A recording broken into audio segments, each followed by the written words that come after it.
کوئی شخص روزی اپنی لیاقت و طاقت سے حاصل نہیں کرتا بلکہ اللہ سب کا رزاق ہے۔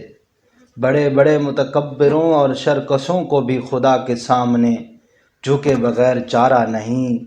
اللہ تعالیٰ بردبار بھی ہے اور رحیم و کریم بھی ہے۔ وہ گناہ گاروں کو توبہ کے لیے مہلت دیتا ہے، وہ توبہ کرنے والوں کو دامن رحمت میں ڈھانپ لیتا ہے۔ نطفے کو خوبصورت انسان بنا دینا اللہ تعالیٰ کی قدرت کا اعجاز ہے۔ پانی کی بوند پر ایسے نقش و نگار کوئی نہیں بنا سکتا۔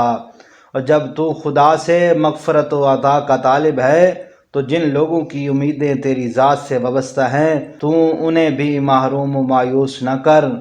جیسا سلوک تو مخلوق سے کرے گا ویسا ہی سلوک خدا تیرے ساتھ کرے گا۔ حقیقی بڑا تو وہ ہے جو اپنے ہر چھوٹے کو پہچانتا ہو اور اس کی ضروریات کا خیال رکھتا ہو۔ جس مظلوم کو بادشاہ سے انصاف نہ مل سکے اسے خدا انصاف دلاتا ہے۔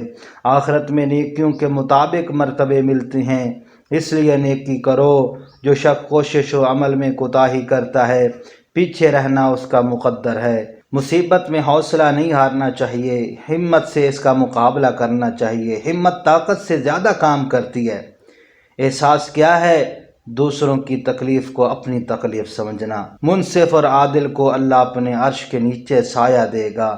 آدمی وہ ہے جس کی ذات سے دوسروں کو فائدہ پہنچے، ورنہ پتھر ہے۔ نیکی کرنے والا نیکی کا صلہ ضرور پاتا ہے، بے رحم انسان نہیں درندہ۔